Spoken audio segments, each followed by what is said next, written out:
Alahimaka is the things you say on a Hawaiian Christmas day today. Alahimaka is the things you say to say Merry Christmas to you. It's probably not right, but close enough. It's very close enough, man. Andrew, welcome back, bro. Thank you. Thank you for having me. me. You brought a friend? Yes, the goat. The goat, huh? How's it going, Gabriel? Not too bad. You're a little nervous or no? A little bit, yeah. Wait, it's not in the normal setting. It's not the normal construction setting. Yes. There's some fine cabinetry in here. A little bit of a fine little cabinetry. bit, yeah. I'm enjoying this well-crafted table. This is Rob from 13 Concept. Nice. Ash, he put it together, right? No, so welcome, guys. It's good to have you guys in the studio here. We're going to obviously talk a lot about trim carpentry. We're going to go way back in time, probably like as far back as the 70s. Yeah. Before power tools or power tools. No, not that far. I think 73 when I first started. 2 years after I was born. Wow. Make me feel my age. Oh, how young are you? But you don't look your age, no, though. I know. How young are you, man? I'm going to be 64 in March. Still swinging the hammer. Yeah. Still loving the business. Yeah. Wow. What's your secret? Bourbon. Bourbon. No, I like what I do. I love what I do. It was always that going to be when you got out of high school, when you got started? No. What was the first? So I started doing this, like I said, I was 14. I started working for my uncle. Summertime, Saturdays, Sundays, school holidays and stuff. And when I was 18, I applied for college, law enforcement. Oh. And I got accepted. There's a lot of cops, construction and connection. I figured, let me take a year off, make some money, then go. And 1 year turned into 2, 1 year turned into 3, and I've been doing it ever since. My dad was a cabinet maker, so I learned a lot from him, and I was very lucky when I was learning that I was taught by old-timers. And I never went to school for this. It just came a little bit naturally and a little bit taught, like I said, by the old-timers. What's Carlito say? School of hard knocks. School of hard knocks. It's not like today, if I messed up, I got a hammer thrown at me, so... I think there should be a few hammers thrown these days. That's just me. But we're getting ahead of ourselves before we start getting into employer abusive nature. But we'll tap into that. But I do want to do the shout outs. So first of all, Noel Laneway Building, I've got his tea going on right now. I noticed that. I'm going to bust yours, right? Yeah, you've worked, no? Have you not worked for him? No, but I saw the logo. Yeah. So I got his tea going on. But let's do all the tea. So Andrew Prete and Gabriel, how do you, DiVito? DiVito, yeah. Wow, related or not? No. No. The height's nowhere the same. No. Carpenter on Site Inc. And then your company is? Zinnia Place Trim Carpentry. There it is. Okay, I was trying to figure out Zinnia, yeah. And then both finished carpenters. That's the official title. Yes, sir. And then you've got 15, Andrew, and Gabriel, you got 45. And on Instagram, it's carpenter_on_site. And then also we want to do a shout out to at Sold by Tula. Yeah, that's the wifey. She's the partner. TOULA. So we'll definitely, hopefully, get her on the show. She will be on soon. We got a newborn at home, so we're just kind of getting that figured out. That's why I'm wearing pink today, actually. What's the name? Her name is Nina. Yeah, very nice. So thank you for making the time and abandoning your family to be on the show. No problem, anytime. So I want to go down this whole path about how it was and how it is, and you brought up a very amazing point to start off with, is who teaches you. And not necessarily formal taught, but who teaches you. You were fortunate enough to have the right teacher, and I'm sure that, Andrew, you've very fortunate enough to have the right teacher. Gabe was one of them back in the day. Yeah. So you guys want to shed some light on that teaching mentor? It was like I said, when I first started, for like 4 or 5 years, all they did was shelves and baseboard. That's it. And that's it. And, quarter round, shoe mold, whatever. And it's not like today. Everything was hand nailed. Hand finishing nails? Yeah. And common nails, like little? Yeah. Hand nailed. punch. Preset on the Were you casing. dinged for rosebuds or like? Oh Jesus! Like that's the mandatory. Oh, like what was the procedure when you actually had a rosebud? Sand it right away. Sand it right away. Sand But it you right try away. to hide it from the Spin, right? employer. No, from a homeowner or whatever. Yeah. But like I said, these old guys, they were at the other end of the house, and they would hear the hammer hit the wood, and They start, know exactly the sound. Yeah. So just for the clients and anybody else that's not in trim Yeah, carpentry, you know, I guess like concrete guys, because they're famous for their rosebuds. It's when the hammer makes contact with the wood. Yeah. Yeah. And you leave a little circle Yeah. depression. And like I said, power tools. There was electric drills. There was nothing corded, skill sawed, and if you had a Rockwell miter saw, You're in heaven. You're in heaven. So what was it back? Was it just like industrial based kind of tools? No, not industrial-based tools. Like for baseboard, we would have to make our own miter boxes out of 2x4 or 2x6s. Wow! And it was all hand saw. They still build or sell miter boxes now, eh? Plastic ones. Plastic ones, yeah. No, we used to make Cutting them, styrofoam. for cutting styrofoam, yeah. And for like if they had the higher base, they would have they would make jigs and use the skill saw on a rail on a 45 or a 22 and a half. The or whatever. radial rail arm saw. No, a skill saw. Oh, a skill saw. A skill saw. Really? The Yeah. original track saw. Yeah. Basically, they would make like a track saw. Yeah. And you would slide your. I actually baseboard converted Gabe underneath it. into buying a track saw not too long ago. You just tried it for the. That's a toy, huh? That's a really nice Yeah, toy. I just finished a buddy's place. He had built a cabana, and we had to dress. And he had the rough framing and columns and stuff, and he wanted it dressed in barn board.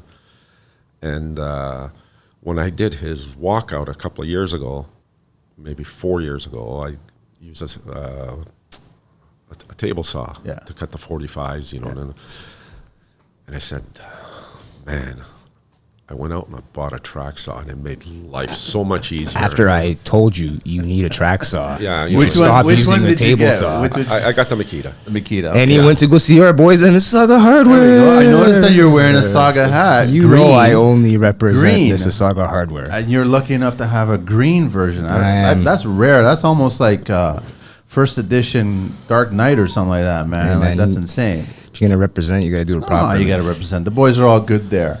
So, how has it dramatically changed from then till now? Oh, now you got.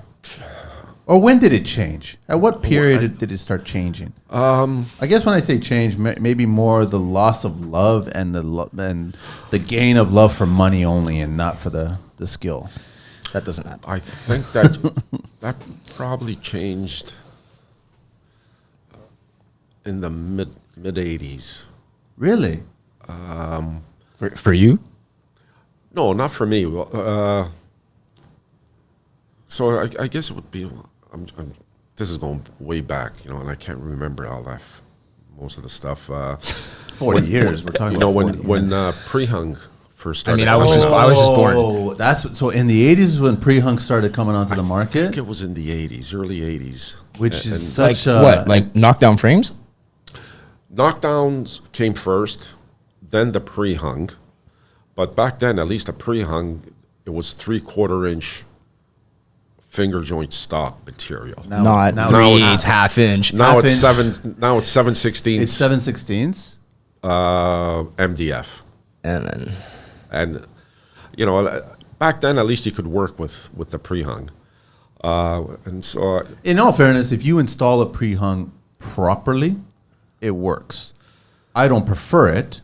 but are we talking pre-hung Home Depot door pre-hung or subdivision knockdown with casings already I'm on trying it to pre-hung? give it some justification. Because there's two different types of. if the pre-hung was made on solid material, even if it was finger joint, it'd be half decent. Yeah, but are we talking the pre-hung with the casings already on with it? the Yes, casings already yeah. on it. Yeah, right? but you When I- can't shim that. You know, That you don't can- get You shimmed. can't shim it. That's what I'm No. saying is that you got to build it properly, and technically, I guess you've got to put the two sides first and then glue and drop in the top or? No, you put the top put- in and the yeah, two sides. yeah, You know, yeah. glue the 45s.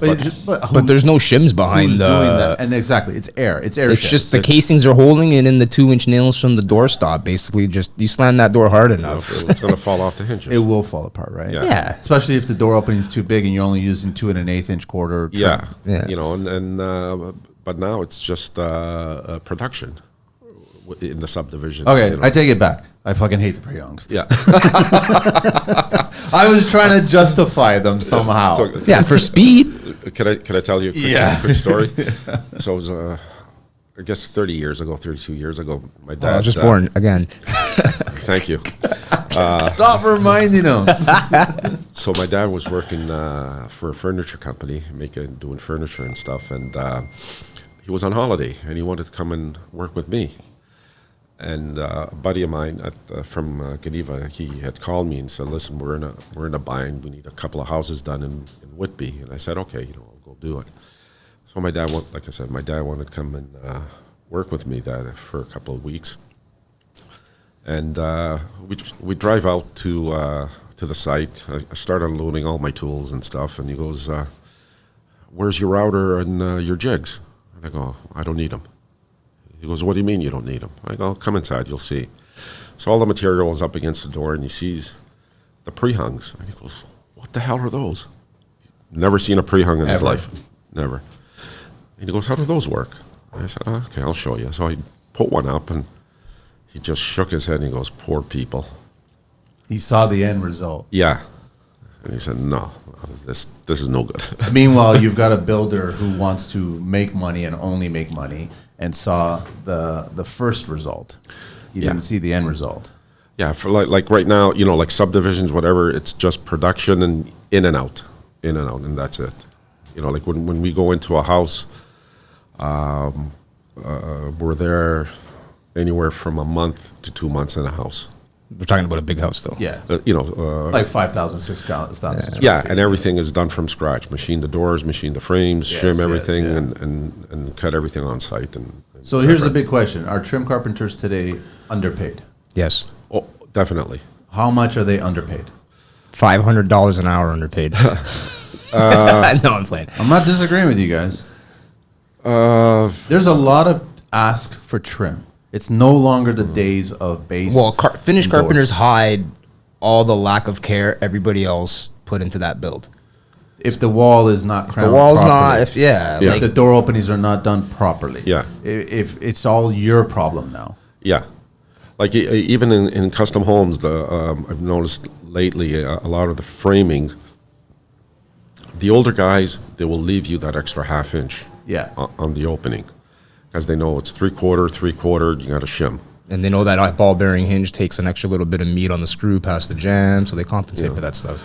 But a lot of the framers, even though they're framing a custom house, they'll frame it to a subdivision because you got 7/16, 7/16. This is what drives me crazy. That word custom gets thrown around like a Kardashian. You know what I'm saying? It's just ridiculous how bad that you think that you're building something custom. It's not. No. It is basically subdivision. Yeah, and like Andrew had said, it's the tile work, the trim work, the cabinetry that upgrades everything. Yeah.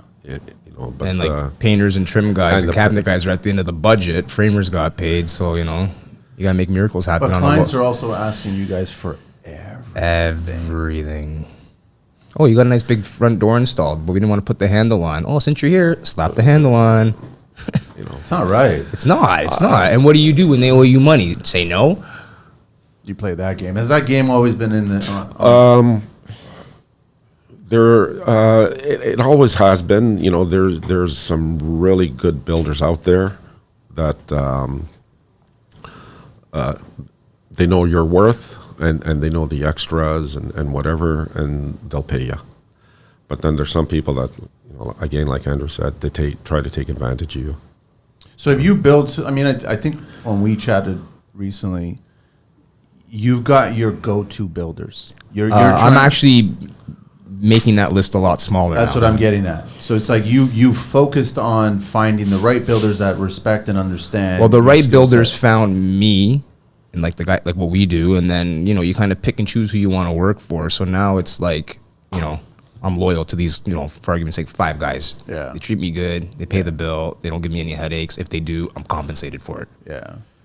Those are the guys you want to work for. Was that the same game for you as well, Gabriel? Was that the... I only do work for 2 guys. They keep me busy. Oh, actually 3 guys. They keep me busy all year round. And they do 2-3 houses a year each. And again, depending on what they want inside the house, I'm there for anywhere from a month to 2 months to 3 months. And a lot of my work before was all word of mouth. And again, I was always busy. And yeah, but you also don't come to work just for like that paycheck. You want to make that person's house look good. Exactly. So like your revenue stream is just never ending. But a good trim carpenter doesn't look at the paycheck. They look at the scope. you look at everything, man. You want to make, at the end of the day, you want to make some money, but you also want to make the client happy. Yes. You want them to want to pay you. And knock on wood, I've never have, I would say 99% of the houses I've done, I've never had to go back and do a deficiency. That's the way it should be. And again, you want to make the client happy. He's going to refer you to somebody else. And then at the end of the day... And a touch-up's different than a deficiency, by the way, just for everyone listening. No, for sure. But then when you get subdivision homes and pre-hungs, and there's a whole deficiency department. Yeah, but I haven't... I probably don't even remember how to put up a pre-hung. Is it good for the young tradespeople that want to get into trim carpentry to cut their teeth on subdivision, or is that bad? It'll teach you. It'll teach you speed. It will teach you, yes. But as long as you don't learn the bad or keep the bad lessons. Yes. Now I don't know what they teach you at the union hall or whatever, but I do. They should teach you how to do stuff from scratch. Well, one of the things that they had was a 1.5-day course on hand tools. Just hand tools. Just hand tools. And I believe my instructor was Dan Barrett at the time. And someone made a comment, why are we using, a screwdriver, a coping saw, and this and that to do this stuff? Like, we have power tools like 10 feet away from us. He goes, what happens if there's a blackout? Can you still do your job? It's not so much about technology. It's more about respecting where the craft came from. Yeah, like if you can't use a miter saw, or hand saw, like how do you expect to use a miter saw? Like if you understand a miter box and you know how to work it properly, you'll be able to superfly it on a miter actually saw. now that we got this, one thing I want to comment on. I've been noticing on Instagram, guys are doing a lot of coping with like jigsaws. Well, that started years ago. I know. But what I'm getting at though is that a lot of Finnish guys don't even carry a coping saw anymore. They're just relying on a power tool like a jigsaw to do all their coping and stuff. And it's like. But now there's that other tool where it's a jig and you're doing a router. Oh, there's multiple different there's Cope Master. There's all sorts of kinds stupid of stuff. things. Yeah, but are they better? Are they more efficient? Your setup time's probably longer, maybe efficiency wise. Yeah, but if you're doing a bunch of whatever, we had the drywall guys in here and they told us there's 50 corners for 50 three-way corners in any home, average home, right? So if you're doing 50 corners, let's say for a baseboard, and you set it up, might be better. Yes and no. Well, depending on how you work, Yeah, you do a room at a time, and you go. Like our setups may be different from those guys' setup. They might only have 2 guys when we have, for argument's sake, more guys. He's hanging doors, one guy's putting windows up, one guy's doing base, the helper's cutting copes. Let's talk about your setups. You guys are figuring out your setups based on each individual job, right? And you kind of go back and revert to what you guys know skill-wise. The people that you have to know their strengths, right? Yeah. Like, I'm short, I'm gonna do base. Gabe's tall, he's gonna hang doors. I just see a bunch of hobbits taking care of all the baseboards, right? No, so you guys look at it that way, right? You try to figure out what's the best way to tackle all these problems, right? You want to be efficient. Now, I know that you've said it. Also, Gary, a bunch of trim guys have said it.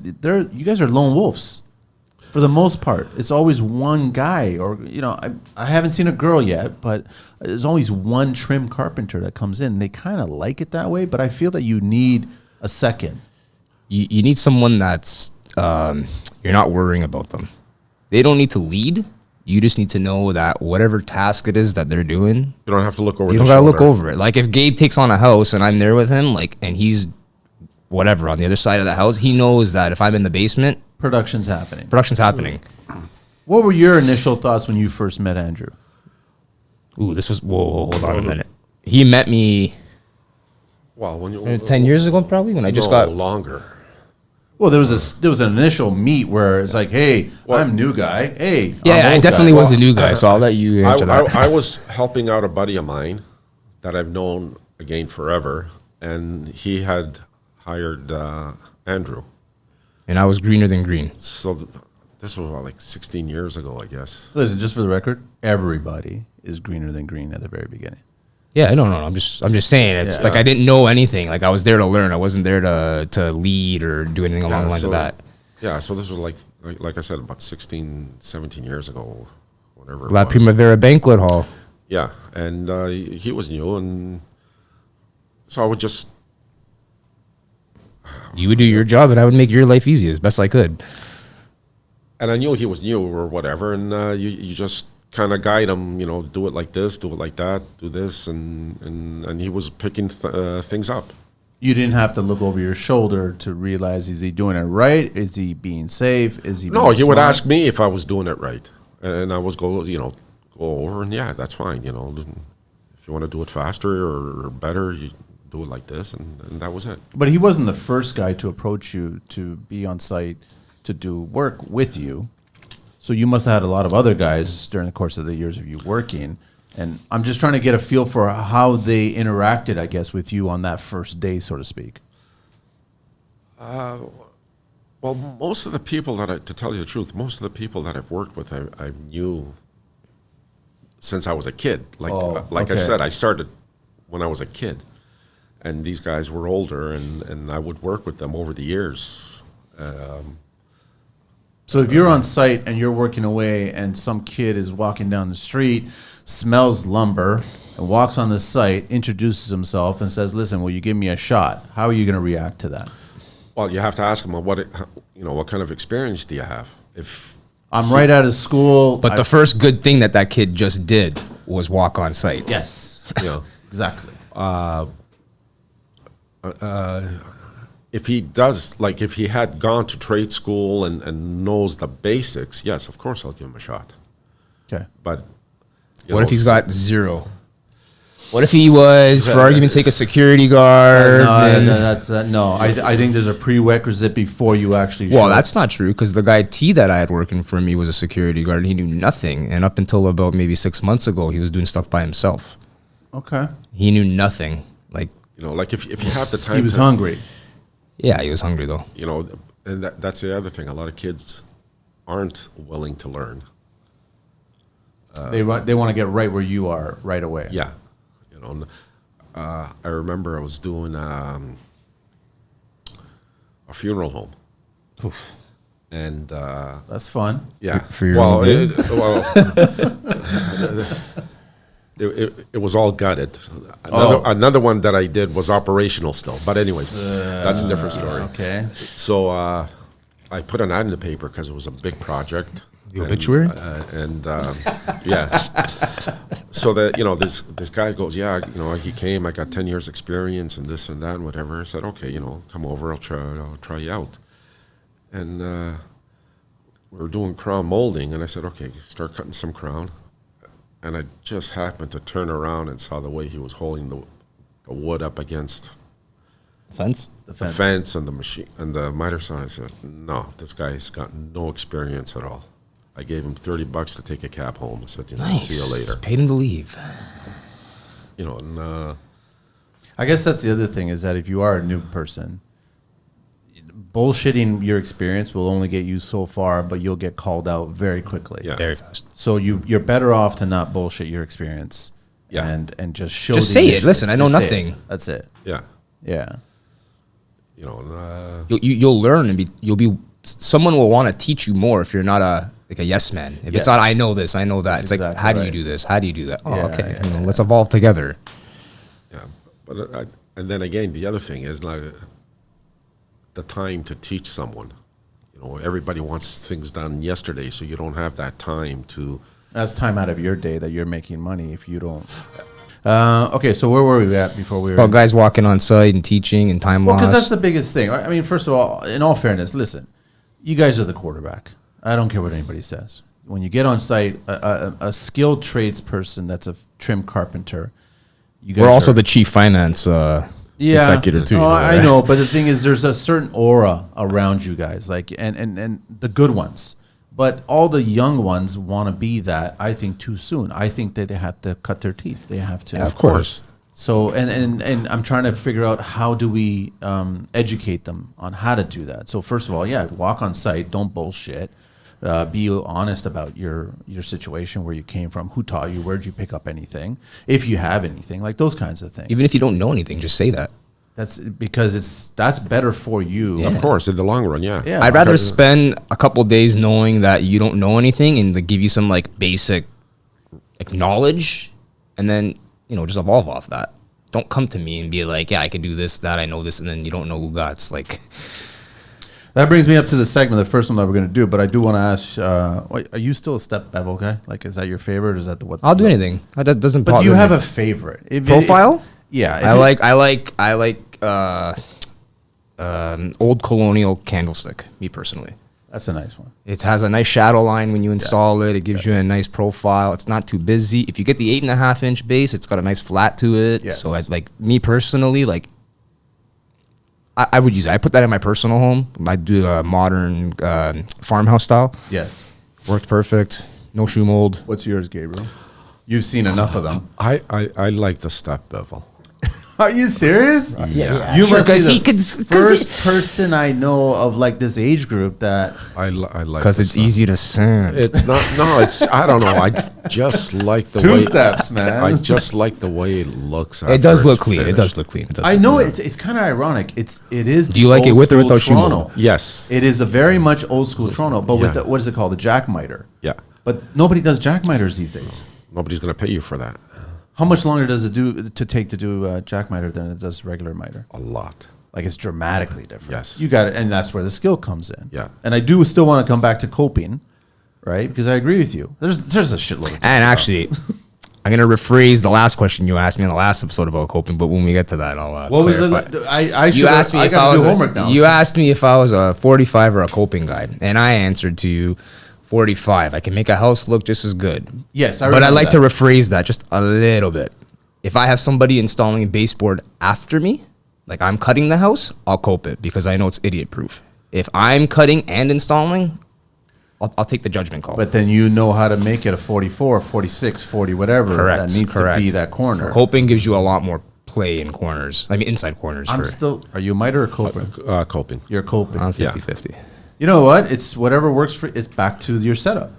Well, and the material too, right? Like, See, the thing is, I'll always fight for poplar. I don't give a shit. I know, but if but- the client, yeah, you but- can't tell the client what to buy. But if you're already talking about 8-inch base, like you don't 8-inch base and MDF doesn't like it's oil. No, but you get water. those houses that are like those Green Park, 2200 square What are they foot. doing? They're making 8-inch base. No. That's not what I'm saying. Oh. You get like these run of the mill renovations that people do. Lower end renovations where they get like an MDF one step. A finger joint Yeah, then I pine see combo casing. mushroom. Yeah, but like Yes. that Yeah. house, for argument's sake, like I'm not gonna kill myself coping everything. Like the budget doesn't call for it. I want to get in, I want to get out, as long as it looks good. Yeah, but sometimes coping is faster than 45. I'm not disagreeing. Okay, that. MDF. Are you yes. hand coping or are you jigsaw coping? Hand coping? Hand coping. So you've man, got an come old on. school skills tradesperson here saying that you're faster with a hand coping instead of a jigsaw coping. Yeah. All the new kids are all jigsaw. Yeah, what coping. happens when your battery runs out? You gotta walk to the. Well, You gotta walk they've to got the. 15 batteries Yeah, unless the yeah, job that's site true gets too. broken into, and then they've got no batteries, and then they're gonna go back. Yeah, to no, the Listen, store, your or they call coping, it your a day. coping saw's in your pouch. You We're walk getting across way the ahead of ourselves. The only reason Yeah. I was so history and construction, history of molding. This is going to be interesting. Who do you think first came up with molding, guys? Wood moldings? Well, they started on a different material, but there was plaster. mold. It was plaster, no? No, the ancient Greeks. So they started with temples and with moldings to frame the fine sculptures in the triangular pediment of the roof. They started working on those things. They began with the use of sema recta. Is that what it is? Outdoor S curve. and Cima reversa inward S curve, and were decorated with dentils. So it started with all that, I guess, exterior trim molding stuff. Ancient Romans built on what the Greeks started, layering moldings to create visual drama. Medieval architects used moldings to accentuate the vaulted ceilings of the Gothic churches to draw attention to the heavens. The Italians, Renaissance, revived Greco-Roman designs but required highly specific measurements to be used. Interior moldings didn't begin until the 18th century. Wow. That's when they started, right? So bolection moldings used to frame large rectangular wooden panels on walls. Moldings were then used to enhance door frames, windows, lintels, fireplace, mantles, staircase. Like basically what we all know now. British and American used wood, while the French mastered cast plaster. So that's where we finally get the plastering. New industrial processes of the Victorian age meant faster creation and lower costs. So deep curves, floral sprays, all kinds of little details, rosebuds in a different form.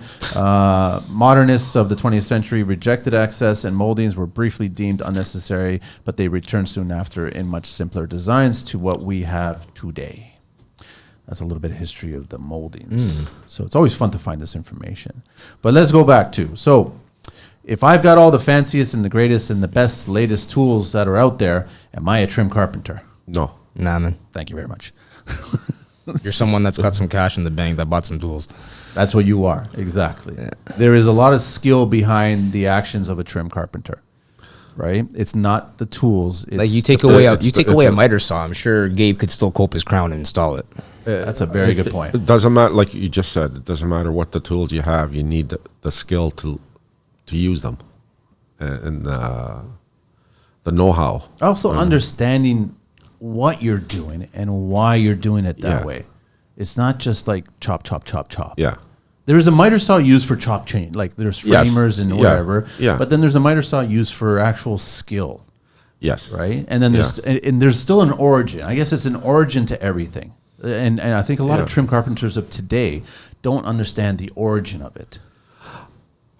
You're absolutely right, and I get like that once or twice on the show. And there's tricks that you could use to make life easier or cuts easier and stuff. And don't forget math. Math. Stay in school, kids. Okay, well, I know. So you're doing paneling down a stairwell. You got your sharp corners, 70 degrees, 80 degrees. Oh, no. How do I cut that? So a lot of guys... 71, 72. You know, a lot of guys mark it, scribe it, and then hold it by hand. And there's a much easier way to do it. You just got to know. Find a small angle, 18 degrees. 18 from 90... You start getting it. It's 72 degrees. Yeah. Your machine doesn't go to 72 degrees. So how do you do that? Get a flat piece of wood. You jig it out. Cut it at 18 degrees. Clamp it down to your machine. Put the machine at 0. Put the wood up against, the molding up against that 18 degrees. Cut it straight, and there's your 72 degrees. You don't have to fight. It's held down. It's clamped. Makes life easier, faster, and accurate. I think I saw Carpentry by Mar make a little setup for his saw for those angles. He's done a bunch, and he's not shared a bunch. And he's done that on purpose. Because we go back to, I've got a lot of money, and I bought a lot of tools, and that makes me a trim carpenter. No, and then you're just on social paying attention to what everybody's doing, but you're getting A, C, G points. You're not getting the whole alphabet of how to do this. And I go back to, get to the origin. Understand it yourself. Pick a problem. You're at home. Look at your stair. Look at this. My personal favorite is when you do paneling and all of a sudden you're working the switch or a receptacle that's on the stair for whatever reason, and it lines right up with the handrail. Like you've got to have a conversation with other trades like the electrician or the designer, and I go, listen, this does not belong here. And if you can catch it before drywall, move it. You never catch it before drywall. You don't, but if you could. A lot of trades don't give a rat's ass what the following trade. Most of the other designers know shit. Pardon the language. I'm not disagreeing with you. There's a neither am I for the record.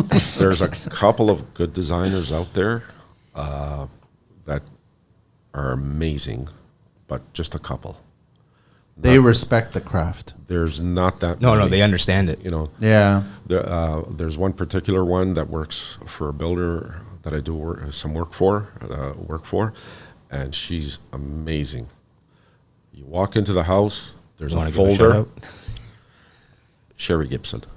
Yeah, give her a shout out. Yeah, for sure. What's the company name? Her name is Sherry Gibson. Oh, so she just goes by her name? Yeah. Cool. And she's got everything laid out. Every room, all the elevations. She's I'm trying to think of the word. She's designed it. Just an amazing lady. She knows her knows her stuff. Because she's designed it. She's figured out. She's done her work. And if there's an issue, you call her and she goes, just make it look good.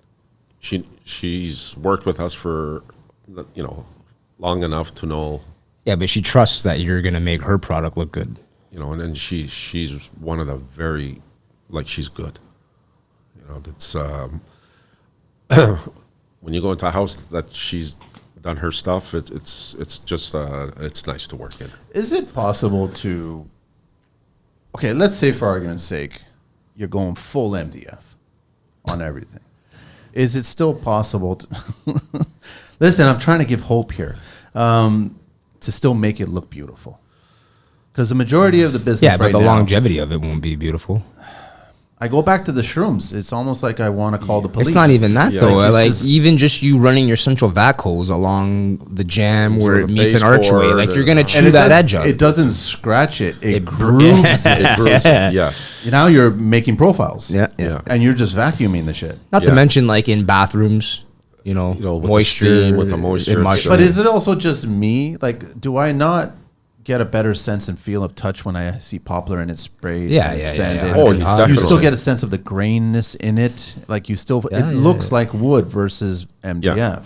Yeah. But I mean, is it still possible? It paints better too, though. Poplar, it's a nicer. No, well, see, painters will argue with that on that. Nah, one. man, you got to get a good painter. They still think that. If you get a good painter, they'll make it look like glass. Yeah. Yeah. There's not very many good painters. So if you had your choice, I mean, what's the price difference here? It's like 40%, 50%. It's almost double Poplar. Really, huh? Yeah, man. Labor is about the same, no? Really? MDF is up there now. 3.5-inch Poplar casing. What's that going for right now? MDF is up there now in price too. It's not like it used to be before, where MDF was, 3/4, 45%, 50% less than Poplar, 75%. It's up there now. I just hate cutting MDF. No, so do I. can't Okay, for paneling, stand the airborne. for paneling that's different. But the moldings, Poplar or whatever, but not trim. What would your backup be to poplar? Finger joint? Finger joint. Finger joint pine, yeah. Okay. But pre-painted finger joint. But they're not providing all the profiles in finger joint. No. They provide a good selection, Yeah. but not like Poplar. Is it just me, or have I seen really crappy moldings coming out that are actually being sold? Lots of Quality, quality of molding? Quality. Like I'm talking poplar, you're paying a premium, and I'm seeing not. Well, I'm not after going to mention not. any lumber yards, but I there's a know, couple of I lumber know, yards that I are going know. downhill on that, Yeah. hockey sticks coming in. What's that shit about, man? I voice my opinion. You're like, what's wrong, Manny? Why are you bringing this up to us? I go because I paid the same amount for Yes. that 2 feet where that knot in that stretch of tree branch, whatever was there. I still paying that. I'm not paying that. the waste is more on Poplar. Like you get random lengths, you're already buying 25% more waste, and then you're already, you're getting screwed left, And right, then center. also the lengths. What's with the lengths now? You're asking for 7s because there's a reason why you want 7s, right? When you're dealing with 80-inch doors.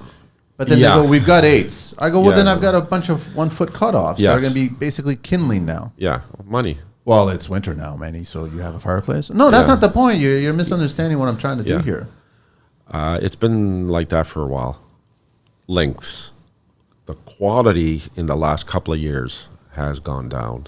Really? Yeah. Was it always good in the 80s and 90s? Was it always proper? Yeah, the Poplar was fantastic, and just in the past few years, I have noticed the quality has gone down. I don't know if they're Is buying. this supply demand?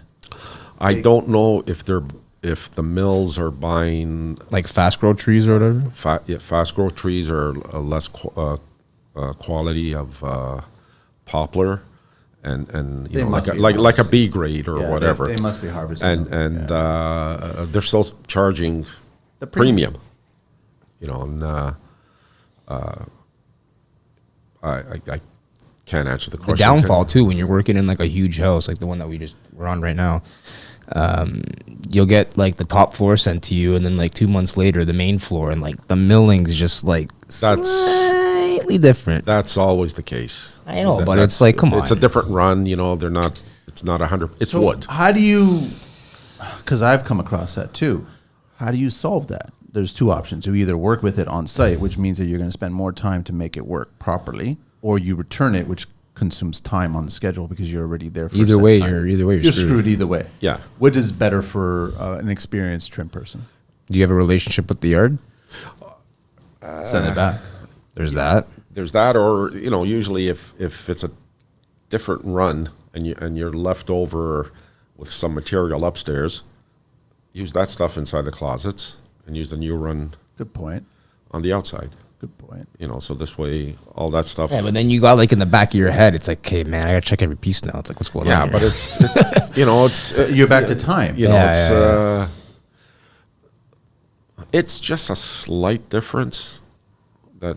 But you a know, good carpenter that cares about the client, the Yeah. project, the finished product, Yes. is going to take the time to look at that stuff. Yes. You get buddy that came in and just going to slap and Just tickle slap it on and it that's is what it. it is. you know, How long before you guys start cutting the wood? Before, I mean, we're going into winter now, so everybody's talking climatize. Like you're not milling wood that's already on site today. Like you're waiting a time period. No, I'm sorry. like you're gonna let the wood climatize, Climatize. to the actual house. Or does it bother you guys at all? No, usually when like Well, if- is the client down our throat to finish? Like material came Monday, start trimming Tuesday? Because that's two different things. That's Yeah. kind of thing, right? Yeah. So I'm just like, I like to give a little bit of a grace, so then you let that wood. yeah, because usually like the material's there 2 or 3 days before we Anyway, start. so it's already sitting. Yeah. But in a bind if something happens, right? You'd prefer it. Yes. Yeah. Yeah. Is it the same for MDF, or it doesn't matter that MDF? well, like I said, MDF. The only stuff I use the MDF for is paneling. sheet paneling, yeah. Yeah. So that doesn't. But if you get doesn't- a bunch of moldings and then they're in there, I don't think it affects it. I don't think it Yeah, affects it. well, I as don't much. think it moves. no, the Finger joint a little bit. the moldings, those go on at the end, so they'll stay. They will climatize to the house. All right, so let's do a little rapid here because I actually totally forgot what color you are tool wise. Depends. Depends what I'm using. Depends what it is. So you have a mix. Yeah. But what's your miter? I'm a Bosch guy. That's right. I'm That's Bosch, why- but now I remember why I like you. But I do use the 8-inch Makita for. I still like you for trimming. That's though. fine. No, everyone's there. What are you? Bosch. Babe? You're a Bosch as well. Yeah, we're both Bosch guys. Wow. I've tried everything. Axial or rails? Axial glide or rails? I like the rail. I don't like the axle too much. I feel like it's got a little bit of play in it, just a little bit. 12 inch is brutal. The 12 inch should be like lit on fire. I have the other 12-inch with the rail. Yes, that's a great saw. That's a good saw. My 10 inch axial I like. I do like because I like. I have the rail one mounted in my truck because of the slide. Oh, you know what? Since I got you guys here, I've got an old school 10 inch rail, but you know the little black arm that's got for the safety. Yeah. It's fucked up. Pull it off. And put a new one on. No, pull it off. But All my saws, can I yeah. order just that one part? It's the the little S you know where metal you go thing? for that? You know where you go for that? You got to reef it down. You go to the brothers. Okay, so Complete. over complete. Yeah, you And go they'll- talk to they'll Bob or order me. Adam. They'll order me a new arm, and then I Yeah. could still keep the plastic. You could just order it yourself and repair it yourself. Yeah, because I could do that. That's simple Yeah, enough. That's yeah, just yeah. on and off. Because But you can order. You can just throw that saw out. No, it's a good saw, man. Yeah, it's a Me great personally, I throw the safety out, but whatever, it's all good. You wouldn't do that, right? No. No, I know. But I see the crown molding guys, the styrofoam crown molding guys with no guard, and they've got the plaster blade on it.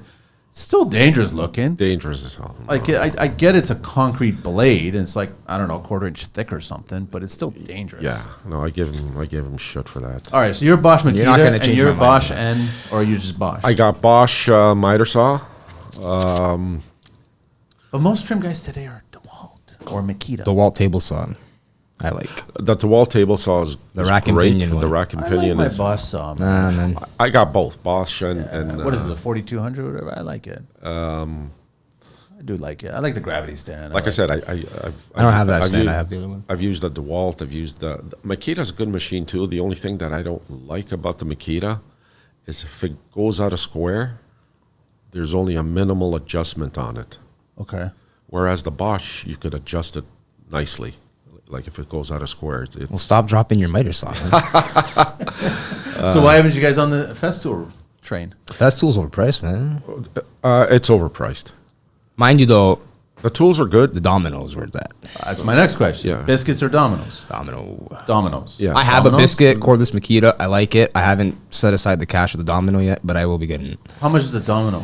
It's like 3 times. The big, $1,800. the big ones, yeah. But it's worth it, man. It's so worth So it's it. $1,800 versus even the battery biscuit is what, 500? I honestly haven't looked into it, so I can't tell you prices right now. I don't I'm know. guessing 500. So 3 times the price. Yeah, I got a portable biscuit, and it's fine. So do I. I got the It's, Makita. I don't even hook it up to a bag. I just like shooting out the. Same here. Real men don't use vacuums. No, I put the vacuum on the saw. No, I I'm still joking. put the vacuum on the saw. So what else you guys like? Okay, hammer wise. Stiletto. A stiletto. All right. Hickory handle. It wasn't an E-swing back in the day. Yes. Must have been. Yeah. I think same. everybody back in the 80s and 90s was Yeah. E-swing. E-swing, 26 ounce. Yeah, Here we they're go. still trying to make a resurgence, I guess, but I don't know if they'll ever come back. No. Yeah, no, the stiletto, I've been using it for 10 years, 12 years. Wood handle or Wood handle. Wood handle. 10 or ounce. vibranium handle. No, curve 10 ounce, curve claw. Yeah, handle, that's what I got. I love that handle. Yeah. Love it, man. You can cope on the handle. Glue. Has your glue changed over the years? I like Tight Bond. Type Bond? Yeah. What was it before then? Elmer's? LePage's. LePage, yeah. Actually, the best place to buy glue is Is? Mississauga Hardware. Buy the 5-gallon bucket. Yeah, you guys go through enough of that. I'd have to take. It's worth it, decades though. to It's take definitely that. worth it, man. You know, Definitely worth it. that Gorilla Glue that they sell at Home Depot, that's a good glue. Does it Yeah, it's stain? expensive. But they don't make refills. And the nozzle on the So head's you're so forced small. to buy. They do that on purpose. Yes. It's like the deodorants when you go flying. You know, It's but- 107 grams, and you're only allowed 100 Yeah, grams. you know, but it's a good glue. But if you bring 2, I got 2 degrees. no, but Tight Bond makes a good glue. What type on 1, 2, or 3? I like 2 and 3. I'm the same way.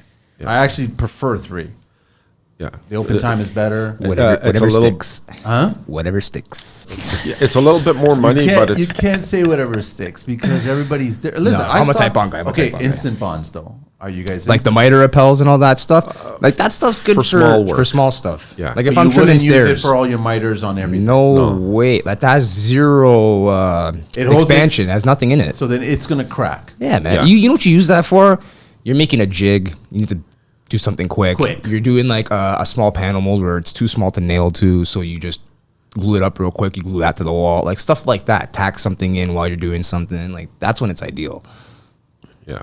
Other than that, You need the- wood glue. Yeah. The wood glue's Yeah. got to penetrate the material. Yeah. It's got a bond. You know, it's rock hard. You're I literally like breaking- wood glue in my miters, but PL on my backs. on the backs to the dry. Yeah, It doesn't because push it out? doesn't run. The PL stays in that spot, and I just put a little dot on the Wait, back hang on. On the back of the on the back of my casing, But what do you put on the face, the tip of the casing to the jam? like miter to miter. No, not miter to miter. The edge of the casing, the inside edge to the jam. Sometimes a little bit of overflow of the wood glue. Wood glue, sometimes a little yeah. dot of PL. Just depends how I feel at that very second in time. I've never put PL on the back of it. To I the do drywall. because it doesn't run, so it stays in that spot. it'll hold it right and then it and holds there. it. A lot of guys are using PL for wet shimming, pocket door jams. Really? Man, That's a lot of PL, yeah, especially if it's not framed properly. yeah. That's a lot of PL. Yeah, I'm not gonna start naming where I see it, but a lot of guys are wet shimming. They'll wet shim their assemblies. Crown molding, wood or plaster? Depends. I like. I saw a job recently where I was a little surprised. The blocking of the interior of the crown was only glued to drywall face with a foam adhesive. Really. And I wasn't a fan of that. I don't know if they were hitting exactly where the joists were, But I was looking at the ceiling. I was like, the joists are not in all those spots. So I'm looking at Joist is it. probably like parallel to that crown, if anything. It's still drywall is still paper. It's paper, yes. And It's that's still the this. thing. A lot of Yeah. people, when they chirp me, like, why are you using PL and this and that? Why are you gluing? Blah blah blah blah blah. Well, one, the contract says it, so I got to do it. But secondly, it's just a little bit of peace of mind. For you, For me, you at least they'll- I know they'll I did not it. They won't open. Yeah, up. like if the drywall splits, like that's not my fault that your humidity is not set in the house correctly, right? Like I've done my due diligence, but I know that me slapping a little bit of PL behind there, at least I can sleep at night somewhat. So you guys would prefer wood crown versus a plaster crown? With the plaster, it doesn't shift. You know, it doesn't crack. Whatever you have Moves more. on both planes. You have more profile options. Yes. A lot more. Yeah. Oh, if there's money, you can make knives and make your own. Actually, Yeah. metric will mill you your own moldings. How much is that? $250 a knife, I think. $250 just for the one knife, and that's it. Metric. We'll talk Then to you get Paul to keep Mello. the knife, right? No. You don't get to keep the knife. No, It's your knife. It's your profile. No, that's Why not can't how you that- keep the knife? So they can take that profile and sell it to somebody else? Yeah. But you came up with the profile. That's not right. That, It is what it is, man. All mill workshops are like that. Hey, the price of lettuce isn't right, but what am I going to do? Fuck, $8, eh? I don't agree with that. If it's my knife, I want the knife. I would frame it like a Tony Stark thing or something. Yeah, Give yeah. it to the client. You should like get it encrusted in diamonds around your Yes, chain. that's what I mean. Yeah, and Snoop would love that. I And know. there's a minimal order. Maybe Bob Vila too. Yeah, so I like wood crown. It's a bitch to install. It's more work. Again, you go to the framing and the taping. The corners are never 90. Yeah, but are we talking like, 7-inch poplar colonial crown? Because like that stuff comes twisted sometimes. Oh well, yeah. That's even harder to work with. Yeah, so like Yeah. if I have a house of poplar, like I'll try and push an MDF crown. That's me though, just because I know the But efficiency. you know what, though? of it. It's a good skill learning Yeah, of part course it of is. the business. Installing crown. Wood crown. Yes. Because plaster crown is a different animal, the way they cut them and the way Well, they sure. install them. You could stick your thumb through the joints and then You you just fill it up with cake it plaster, in, and that's yeah, it. You might as well Yeah. just be working for like a bakery shop. Like, Yeah, exactly. I'm not diminishing like No, that no, trade, but Yeah. I mean it's basically just like tooling a cake, right? Yeah. And it still looks beautiful. And Looks really good, and it actually. doesn't split if the Yeah. house is poorly framed. I agree with you on that. But there's something I can see the difference. If I walk into any home, I can Sure, see because the if you're crown on is plane wood at a or plastic. staircase, yes, you Yeah. can see the ups and downs Yes. in it. Yeah. That's when you notice it. Yeah. If it's not installed nicely, you see it. So now clients these days are asking for everything to be trimmed, eh? Like you're getting like accent walls like this, right? You're getting like Gary, vertical trim details on barrel ceilings and Hidden doors in your wainscoting and this and that. Yes. how do you price all that shit? Experience. You've never done it before. You've done something similar to it. How do you go in there and price that? Well, like you said, experience. But you're never going to be on par. No. No. You're always going to be under. I like always Yes. doing the straightforward stuff. Doors, casings, windows, base, that stuff. Price it how you know it. So you lose out. Linear. Yeah, piecework. Yeah. Like Yeah. if it, like So whatever. you lose out on one job, but you make up. You know what to do in the next job. That's my philosophy too. You know. Plus, that job that you did looks beautiful. You may have lost some points. You but might have it- lost on that task. On that task, But yes. it gave you, I guarantee you that job will get you another job. Yes. And then Well, you can price it properly. Every job gets Exactly. you more. Every job you Exactly. do gets you more. But everybody jobs. nowadays is asking for full paneling in the rooms. And it's not that I'm trying to lessen the importance of drywall or anything like that, but people, clients, or specifically and designers are now asking for walls with character. Yes. And Yeah, but then how come that's you're you not guys. paying your Yeah. framers to give me straight walls? Doesn't work that way. Well, then how do you expect me to give you straight paneling? At the point there, someone didn't post a Pinterest page of some sort of thing that said, well, here, you guys can do this. And then they found it. Can you guys do this? The wall's all wonky. Crowns in, crowns out. Now you have to either what? Rip the drywall off and plane every stud? No, you ain't going to do no. that. You scribe your panels. You- You scribe everything. Everything gets scribed. Wow. Yeah. That's a lot of work. Like he said earlier, we have to make the people's screw ups look good. Even if the price I'm getting paid for that job, I got haggled a little bit to get it, I'm still gonna treat it like it's my house. Like no matter what, you got to get your name on the line. So you just do it. Exactly. At the end of the day, it's your name and your reputation. Electrical box is not balanced. What do we do? A, move it. B, leave it. Balance like what in the paneling. Depends where it is. It's right on the railer style, whatever. I don't know which one's horizontal or vertical. Which one is it? Teach me now. If rail is horizontal, style is vertical, or the other way around? Style, rail. Style is vertical, rail is horizontal. Yeah. Every trim guy that's listening is going, "You motherfuckers, man!" Like I'm trying to. I bet you they don't even know. No, so sometimes. Usually, you refer to those terms for doors, though. Style and rail. Right? True.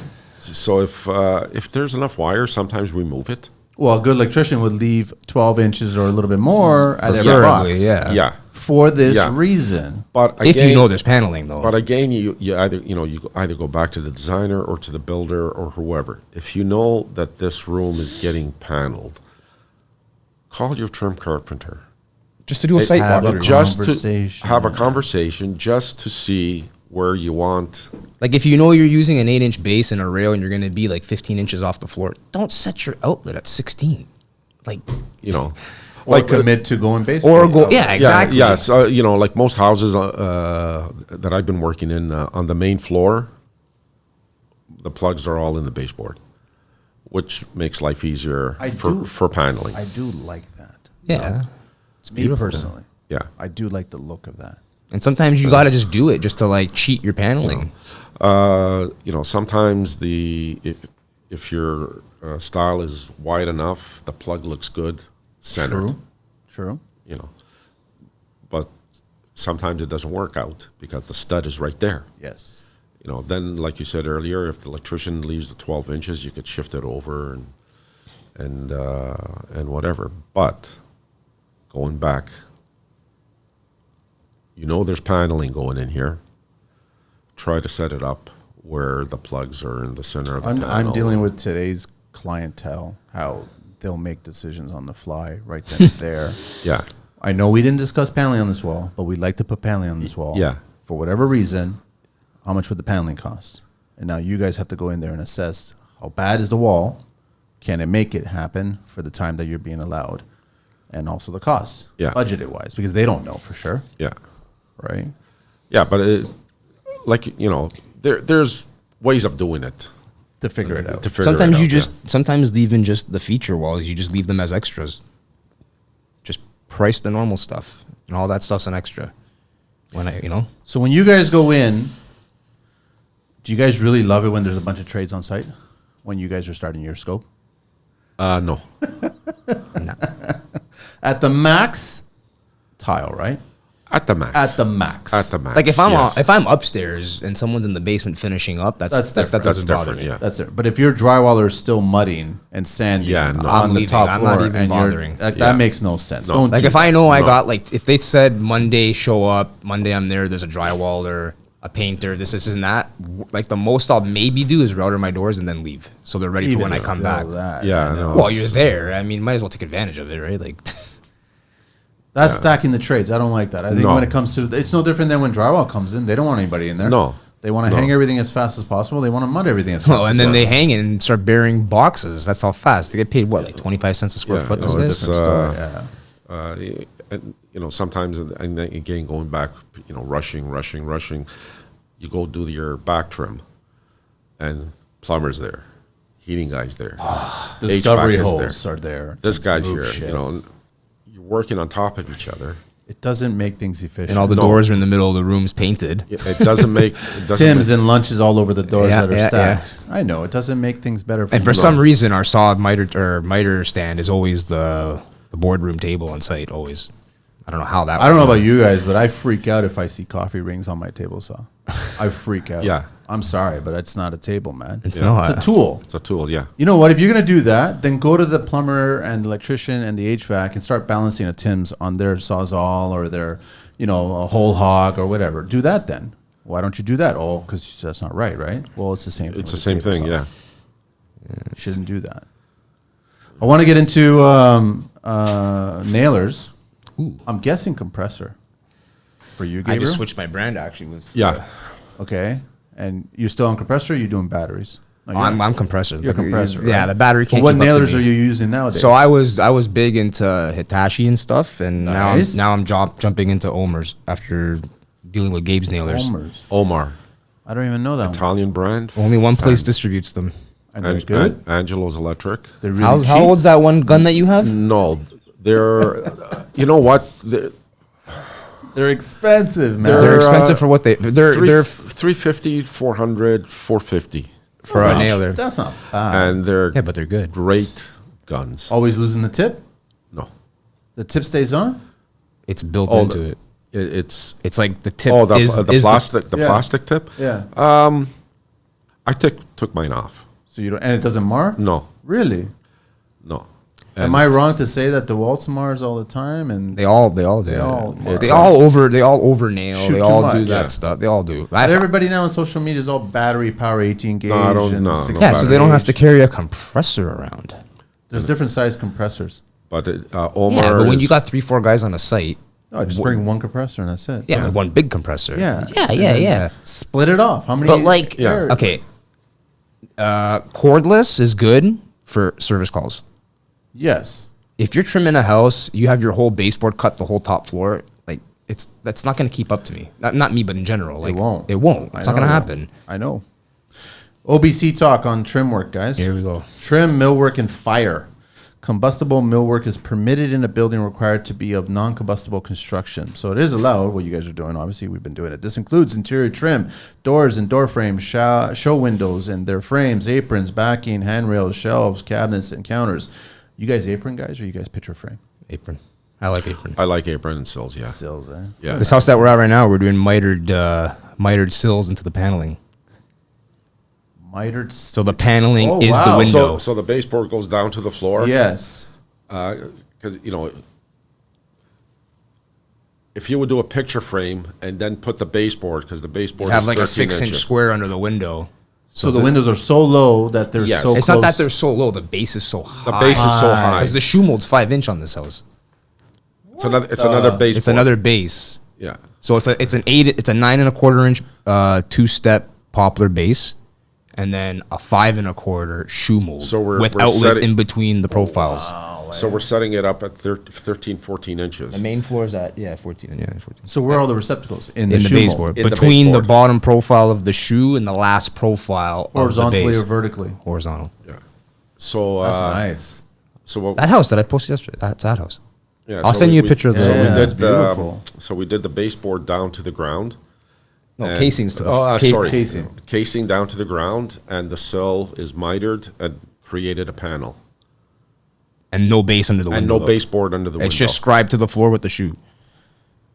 That's pretty slick. Yeah, so this way you see a panel underneath the window, and then, not that little. And the windows are the same elevation as the door, so all our panel molds meet up at the same height as the casing. Yeah, so Lasers. Trim, millwork, and doors in an exit stairwell, vestibule to an exit stairwell, lobby. This is a bunch of places. A flame spread rating of less than 150. I guess the manufacturers would have all this information, right? yeah, A smoke developed classification of less than 300, an aggregate area of less than 10% of the attached wall or ceiling. That's it. Okay. I want to get into, so the battery nailers suck for They real suck. work. It's just for service. For service, that's For great. service, they're good. Yeah, Because then you can use them in a pinch. And that's yeah, it. you don't have to. Yeah, you slap a battery on and call it a day. On- What unload size it. tank you guys using for compressor? I got the same one as you have. 5.5, I think. The Makita double tank. That's a good tool. Eh? Yeah. That's an Wicked compressor. indestructible tool. It's heavy, but It's nice. a pig. Yeah, it's Yeah. big. But I've had mine for 15 years and I've never had it. All I've done had is mine I for keep 10. breaking the muffler on it. Yeah. Because everyone keeps Because hitting I go to it. Saga and I buy the muffler because it does dampen. You got the quiet one, no? Yeah, you're telling me it's about like that one. $30 or something like that, and you just put the muffler on it, and it kind of quiets good it compressor. down. Yeah, I change the oil every now and then, That's and it. that's lasts you There's forever. oil. There's oil. Yeah. You change the oil, I know. And then don't leave it locked in the dead of winter or whatever, and Yeah. then maybe like ice will form and shit like In the that. tank. Yeah. In the And- tank. yeah, but you got to drain your tanks. I drain it all the time. Yeah. Let it fucking spew out, and that's Yeah. it, right? So just not on the subfloor. In the no.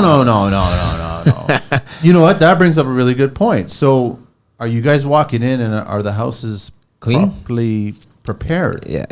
We try to. Now, when I say proper, I mean I don't think that the ram board is proper. I think 1/8" masonite taped down. That's if you're installing after floors. Yeah, which I prefer. But a lot of guys want A lot trim of put in before floors. a lot of guys are they're using the finished hardwood, so it saves time. And you don't on the beat your finish. floors up while you're installing trim. But how many mallet hits do you get on the wall, possibly on base or casing? That then they have to touch up the paint and this and whatever. Yes, It's like a double-ended it's sword. a double-ended man. sword. Yeah. Do you really save time by putting the floors after the trim? No, but it makes the painting contract easier though. Why? Because It's they can easy. pre-paint Because he just everything? comes and sprays it. And That's it, sprays you're done. everything, and that's it. Shoe mold That's sprayed. Even if it's an unfinished floor, he still has to cover it, and you know. I personally like floors going down Floors first and go- then trim, amazing. whether it's unfinished or finished. How do was I. it back in the day? Was it? It was the other way around. Trim went in first, painted, and then all the finished flooring went down. Or is it mixed? bag? No, back then pre-finished didn't exist. It was all That's like true. that It strip, was all that site strip finished. flooring. Even parquet, it was Yes. all site finished. It was all Yes, site finished. The parquet and the strip flooring was all site finished. but that was done before the trim went down, I think, Yeah. because it was easier for them to do that. Yeah. Yeah, they would but just then- sand around But then they're everything. using a 3-inch colonial base and a 2 and 8. 2 and 3/4 inch casing. 2 3/4 inch casing. No yeah, back bend. No back bend. and quarter round. Quarter round. Why does quarter round still exist today? I have no idea.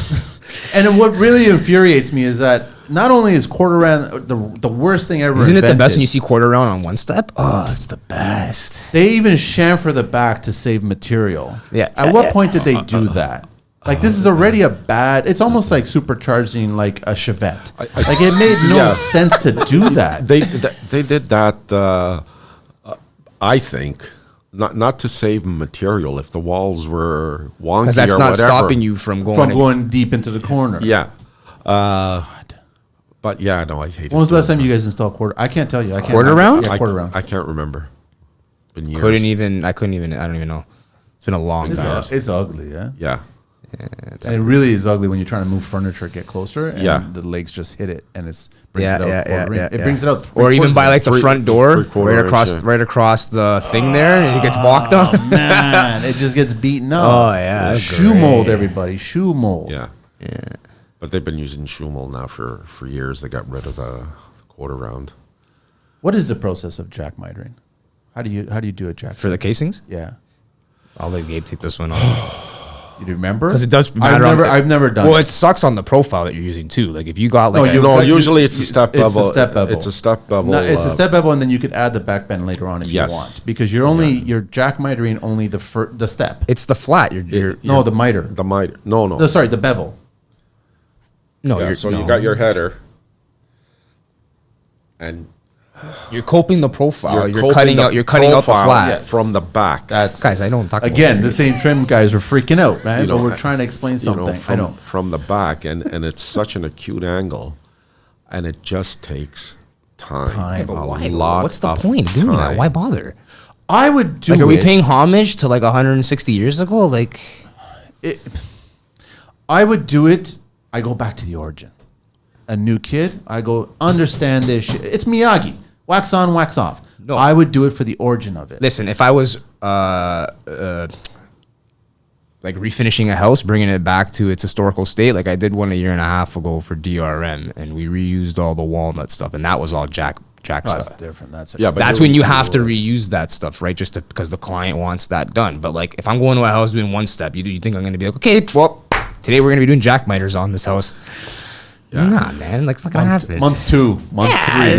No, like it takes takes a long time. Ever. And it takes skill. it takes skill and Patience and all that stuff is a big patience, factor. and nobody's going to pay you for that. Is it worth teaching the kids? to It's worth understand? knowing, yeah. It's worth knowing. That's yeah. what I mean. Yeah, So it is worth knowing it. Yeah. You may never fucking do this in No. your life, but it's worth knowing it. yeah. It's just like a water level. Who the fuck uses water levels? A water level? Are you guys all serious right now? A spirit level, you mean? No. A water level, man. You never seriously? What's a water level? Oh, minkia. Okay, so What's a water level? There's a central space. Like, let's say you're setting elevations somewhere, and there's like a central water station. You know those wine tubes? Oh, yeah. Okay, now what you're talking about. Yeah, so you run that wire around the house, and you find elevation. When the water's at the same spot, you know you found level. But no one uses that. Who the hell's going to use that? Poor man's laser. There you go, poor man. But didn't they, correct me if I'm wrong, do it with actual wine? That's why I was a little confused. I thought it was done with wine. Yeah, because one guy's drinking it on the other end over there. You should bring all these things back, and then all the. But the apprenticeship teaches you this stuff. Do they really? Yeah, man. I don't know about Georgetown. I don't know about skill trade. I don't know about none of those bullshit. Where did you go again? I did local 27. I did 4 years, And they teach you all 7,200 that hours. stuff, eh? Everything. So it was really good then. Yeah, man. Worth it. Worth it. You get paid to go to school. You go on unemployment. You get paid to go to school. You pass your courses. You get grants. You write your ticket. You get paid. You leave your apprenticeship. You're starting to make like 60K probably. You go work for a good company with overtime. You're at like 80, 90K. Like, what more can you ask for? The union loses money teaching these kids just so they can recruit them to work for the union. Like, they lose money. Hopefully they teach them right. Yeah, but I mean, listen, the day one is basic hand tools. A couple courses like are dumb. Like, they teach you stuff that you're not going to use, but you need to know it. So chisel sharpening, like stuff like that, basic welding, layout, transits, builder's levels, drywall, steel stud framing, hollow metal framing, or hollow metal door hanging, like all sorts of crazy shit you learn. You don't do it on the daily, but you learn it. You'll have it. You'll have it. There's a forming course, a framing course, setting benchmarks, like all that stuff, man. It's all there. Hand cut roofs. But none of these kids today want to actually go through that. They just want to show up on site with all the tools. Yeah, but then how do you expect to make money, man? Like, you can't just come and expect $30 an hour and all you know how to do is cut. Paneling job. They'll get that major paneling job. Come in and do a bunch of paneling. Yeah, if they don't know what they're doing, though. You know, like, when Home Depot came, it ruined it for a lot of trades. What do you mean, all the pre? No. Being painter or tile setter or carpenter, they go there, buy the tools. I'm a tile setter. I'm a painter. I'm a carpenter. I'm this. I'm that. But right away. Yeah, so I go buy a suit. I'm a lawyer. Is that how that works? It's like you said earlier. If you get the tools, if you don't know how to use them, you're useless. You're useless. Yeah. And the apprenticeship does teach you like a basic hand tool course. And their whole thing is like, if you don't got power tools, can you still do your job? Yeah, I totally agree with this. Are you guys jigs or are you guys using metal jigs for your hinge plates? I make my own. Yeah, we make all of our own jigs. It's funny how you guys all make your own, huh? You don't. I'll even get them sent out, like to CNC if it's a handle that. So you'll do that as well too. Yeah, man. Why would I buy it? But everybody's asking all the pocket doors, and you got to do them on site. Pocket doors, the handles, the mortises, and all that stuff. Yeah, so you build a jig. You make your own jig, and you do it on site. Yeah. So you wouldn't buy a jig plate or whatever. I'll buy like a bore master, like to drill out like 2 1/8 inch handle. No, for the hinges. You wouldn't go that. Just go make my own. What is it? The Freud, or is there a Freud one? There's a different one. I have a Milwaukee that I bought 35 years ago. Still in the box. I used it once and I stuck it back in the box. No way. Yeah. Really? Brand new. I prefer making my own. You destroy it at the end of it? He just keeps it as a paperweight. What? No. The ones that you make. No, I've had jigs that you I've carry had them for on. like An 80-inch door. I know Gary's mentioned that he destroys it because he doesn't want anybody taking it and using it for them. Why? No, the job. I have every job is custom. Yeah, but an 80-inch door is an 80-inch door. Like, it doesn't change. No. But it depends. 3 hinges, 4 hinges, whatever. It depends on the hinge that they're asking. Not Sure, everybody's but going if you have, like, okay, I'll use me for example. I got like 40 jigs. One of them's 80-inch, or sorry, 4 of them are 80-inch. 3, 4, 5 hinge. You never use 5, but just in case. 84, 3, 4, 5. Some of my jigs are set for 3 and 4 hinges. It all depends, but I just carry them over. Just keep carrying them over. Where do you store all this stuff? It starts. I have a unit. My truck's got. My truck's always has all my 80-inch and my 84s. I make my jigs so if it's an 1 3/8, it'll still accommodate 1 3/4. I like using handmade jigs, man. And they're set. And if I go to another house and let's say a door gets damaged, my jig's that house's jig. You set it up. I just bang. That's it, man. Yeah. What are you guys using for routers? Makita? I like the Hitachi, which is Metabo now, and just for the reason is just for for machining the doors is they have a centering jig to center the bit To the router? to the router. Yeah, to the plate. Oh, to the base plate. To the There's an insert plate. Bosch has got that too as well. yeah, but this Bosch's is nice though. this one The here, quick release? Yeah. yeah, this one here, it's got a centering bit. So you put it into the center, and it centers the bushing to the bit. I used to use Porta cable, but I found One side was off from the other? it was a touch off. The bit wasn't centered exactly to the. No, I shut my phone off. It's not me. Not me. Anyways, That's maybe I did shut it off. That's not I me. thought I shut it off. Anyways, It's okay. We got some theme music going on for this. so the bit wasn't centered exactly to the bushing. So you would machine the jamb one way, and machine the door. You would have to switch it over Yes. so that the like if the cord is to your left on the door, you would Man, machine it that the cord. doesn't that like just drive you crazy? But how do you teach that to the new kid? I'll leave that to you, Gabe. They would have to learn that's That's just No, the way they you would set have to it up. learn your router. Yeah.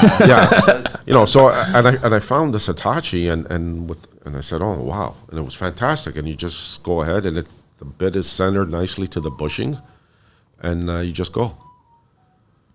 I like Bosch. I like DeWalt. Routers, depends what it is. I like the cordless hand routers from The trimmers. DeWalt. Yeah, those ones Yeah, for the- like regular hinges, small That's the hinges. one thing Bosch hasn't made yet, huh? Because No, they have a small one. They have a trimmer cordless. Oh, cordless. No, I don't use it. I still use my Colt. I don't use. See, I have the cordless. Colt too. I love it with the plunge base and everything. I love that thing. Wicked router. But I'd love to have a cordless one, possibly. It'd be nice. But Bosch hasn't made that. No, I understand. They're always like fucking. Their Seabiscuit. 2.5 horsepower router's nice. Or the 1.5. Which one do I have? I can't remember what I have right now. Is it It's big, but it's nice. bits Freud? Or are you guys using a Mana? Or are you guys using For routers? for routers? Freud. Diablo, whatever. Diablo. Freud, Demar, Orange makes some good bits Orange too. makes some good bits. Blades for the saws. Freud. Orange. I'll use Freud is good. Orange is it? Orange is good. I know Tony Timber. He's the one that showed me orange. Orange. I like using for my track saw. Demar is good. They make it. Is it cheaper than the standard Bosch or whatever? Roughly the same thing, Because but the it's arbor nice. is different, right? It's Yeah, nice though. It's just stupid that the arbor is different. It's a thicker blade, right? And also the arbor is different. You have to buy a specific track saw blade, which Yeah. costs twice as much as a regular 7 1/4. But it's No, because they're it's got less flex. eight- They're 6-inch. 6-inch. That's it. Yeah. But they have less flex. Because they're thicker. Yeah. You ever notice when you take off like a 16th off a piece of wood, the blade kind of has a little, It dances a tiny. a little bit. Yeah. But when you're cutting, like for argument's sake, a 45 on your track saw, like you can't have that, man. So like I've noticed that like there's less deflection in the blade. In your careers, is there one particular job that just stands out that you guys are like, bueno, like that's just beautiful. I did an amazing job. Hanging doors. Just the doors, all the doors, every door you hung. I just like one thing in particular. Just one detail you've built in the last 15 years and Gabe in the last 1,000 years. Like, is there one job that just stands out? You're like, fuck, that's nice. I'm proud of that one. My brother's house. What'd you do? What was the I detail? recessed his whole house for him as a wedding gift. Really? The whole house. Wow. That's probably one of my highlights. And your wife knows this, right? Yeah. Just so she's got expectations. Well, I said, babe, our house is more of a modern farmhouse. We don't need that kind of she style. still has expectations. Oh, jeez. Yeah, she wants a big closet. Is there one detail, Gabe? Oh, wow. There's so many. There's right? so many. Coffered ceilings? I don't know. Actually, I just finished one. Painted or stained? No, painted. Painted. Wood, huh? Yeah, How many boxes? 15. Yeah, 15 boxes. Yeah, MDF boxes and crown, poplar crown in between. All Yeah, mitered, by the way. all mitered. So why would you miter those ones? Because I would miter them too, because you can really pressure fit them nice and tight inside. Yeah. So those and you put glue. Yes. That ain't going nowhere. Nowhere. Even his boxes were mitered. What the? Yeah. All the boxes are all mitered. The cross members and everything, it's all mitered. That's a good idea. Yeah. I just overlapped them. No, mitered. But that's a different look. Well, it's a different look. I asked my client, do you want them mitered or do you want them inset? You know, with a little bit of a reveal. You want me to do it in a day or a week? And he said, no, he prefers it miter. So I mitered everything. And How deep did you go? So the bulkhead I did 7-inch deep. Okay. And the box is 6-inch. The reason being was it's an older house, plaster, and there was from the center going out, there was a 1/2-inch difference. Sink in. Sink in. So you cheated it. So it cheated a little Well, bit. visually you can. Nobody will know. Yes. But our whole So- job's cheating. You know, so that little, you know, it was an 8-foot ceiling. Usually 8-foot ceiling, you would do 5-inch or 4-inch. Yeah. You know, so I did the 6-inch. So when you put the crown in, you don't notice it around the reveals. You know what I've done? So it's 8 foot. That's a standard when you start going suburban 8-foot ceilings. Yeah, it That's was a an older standard, house, yeah. I've made the goffered go into the attic. I've wrapped the rafters. Oh, that's cool. No, this was on the So main you floor. get On the top floor. On the top floor. Yeah, this was the main floor. So you get an extra 8 inches of ceiling height, visually speaking. Yes. And it feels taller. Wait, you had to reframe the ceiling? No. So if you carefully look at it, because rafters are never bang on 24 centers. Yeah. Some of the boxes are like, whatever, A 21, little less. 19, 20, like that. But you can't really tell when you're looking at all the boxes. Yeah. But the whole point was to just keep structure keep there the height. and then go up. That's cool. Because the attic has got a shitload of space. Yeah. But you could, it's more But what work. happens when the guy comes to, insulate the ceiling after? Oh, it's all spray foam. Oh, You spray foam the whole thing, the whole deck. from the top. On the top, inside the attic, and then you blown in on top of that. Okay. Not gonna go. There hasn't been a single crack. It doesn't move because it's all wedged. Do you spray Yeah. foam behind your staircases Behind my staircase before they get boarded? I've been seeing that lately. That A makes lot no of guys sense. will board the backside of the That staircase. makes no sense. Why? because- Stop squeaking. No, hang on a sec. But 2-pound spray foam, or even half-pound is worse, has no acoustical value whatsoever. It makes sense to put rock wool in there. It's not about the It's not- acoustics. of it. it's It's about just- the actual walking on it. Well, okay. If it's a brand new set of stairs that you've built in a warehouse, I know Canada and all the U.S. listeners right now. The U.S. does their stairs on site. Majority of Canadian builders do their stairs off site, and they glue and clamp the shit out of all of it, and the glue is like dripping.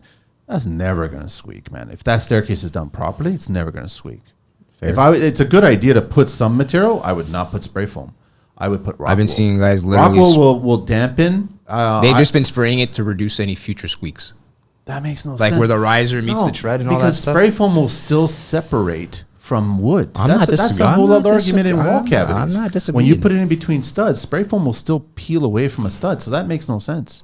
I'm going to contest that one. Please do I've, so. I've never been seen seeing it. I've I never would seen put it. I've rock seen it on wool. the I regular would now. not put spray foam. But it's Yeah. a good because you can hear it. Like it's hard sound going down on wood steps, right? So you'll hear that transfer, especially if it's got a basement apartment and you got that staircase there. Sound is. I want to do a sound show, but I'm bringing on a sound engine. I'm bringing on a geek. Like an acoustic guy. Yeah, a geek that's not eating. He's not. Is he from Boss? He's not kissing anybody's ass, right? He's like, this is the way it's supposed to be done. I just got to get him on the show, so then he can talk about sound, proper sound, right? I don't even know how we got onto that. One last question before we get close to wrapping this up. With spray foam. No, clamps. All Bessie, all kinds of You clamps. know what? Full clamps. Bessie are the best. They are. They're the best. They got quite a selection. They have quite the selection. I even have pony clamps here from Bessie. And Spring clamps. like to even out the pressure, or Yes. just great clamp. Pricey, but What's the alternative? Who else is out there? You can go to Alibaba. I've been looking into it. You can go to Alibaba, get some knockoff clamps. Well, that's the same thing with the Viking crap. I just paid the money at Saga. I'm about to buy that too. I love those, dude. We were doing a laundry, and she needed the laundry units back into the laundry every single day or every other day to do laundry. We were replacing the whole floor, heated floor tile. We were changing everything. So we would put the 2 clamps of Viking on a stackable, crank it up, put a dolly, wheel them out, do our work for the day, And then wheel it back. and then wheel it back the next day when it dries, and do the exact same thing with those Viking clamps. Those things take 500 pounds each. If it's not more. That would have came in handy on those 10-foot. Those things are brilliant. Those things are brilliant, absolutely brilliant. But the knockoff ones will never take that weight. of the Viking. Yeah, if you go to Amazon and buy the knockoff one for like a fraction of the price, I think it's like $100 or something, and you try to do it, you'll start to see the. Yeah. You got to pay the $250 for the proper ones. The Vikings knew a thing or two about clamps. But like regular clamps, though, I've been finding that on Alibaba. If you buy, I think it's minimum quantity 100, you can get clamps for like $3 a clamp. Okay, so there's got to be something wrong with them, no? I mean, I haven't used it, so I can't comment on that. But I have been looking into ways to accumulate more Do clamps. you really want to take a chance if you're gluing up a bunch of shit and then you get a cheap one and then it starts to loosen out? You come back the next day and there's Yeah, but we're talking about cranking, like the ones threaded. yeah, they clamps. crank, but you think it'll loosen out or no? I don't know. I mean, I'm willing to buy a couple to see, but Just try it out. Just to try it out. I'm always open to new things. So like even for us on site, we don't use that many clamps, depending on what we're doing. Like when I was with my dad and we had the shop going and we were doing cabinets and wall units and stuff. You need Yes, clamps. you need a clamps. Yes.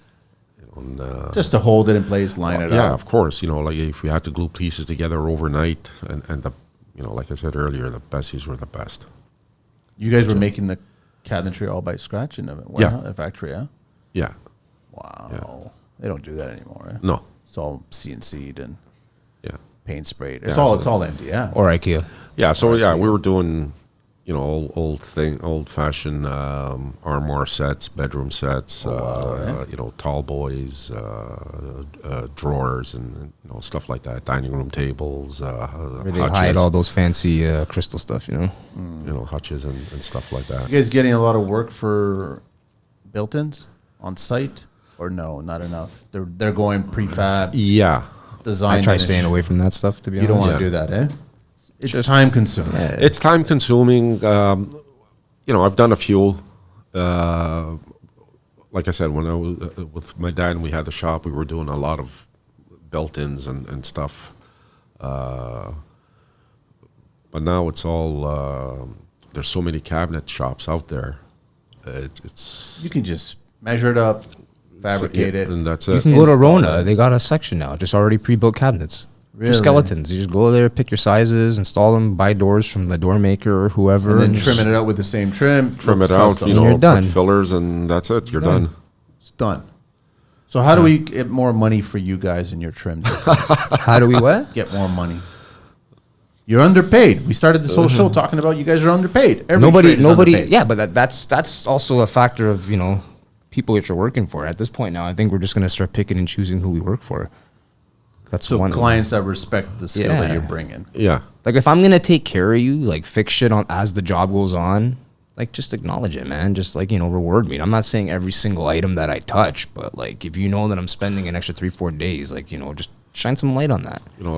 Like I told them before, nobody's perfect. Nobody's a master.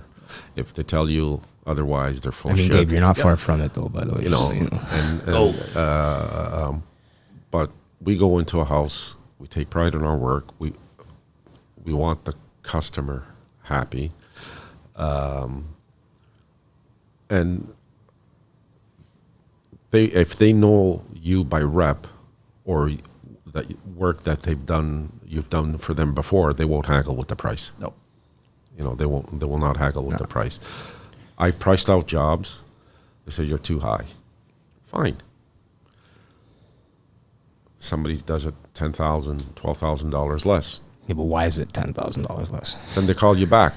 Can you That's a come? big number, eh? That's huge. Oh yeah. They call you back. Can you come and fix this up? Can you come fix? No. I would never Call come him. back. I would never come back. Call him. Tell him. Well, I'd go back just to see how bad it is.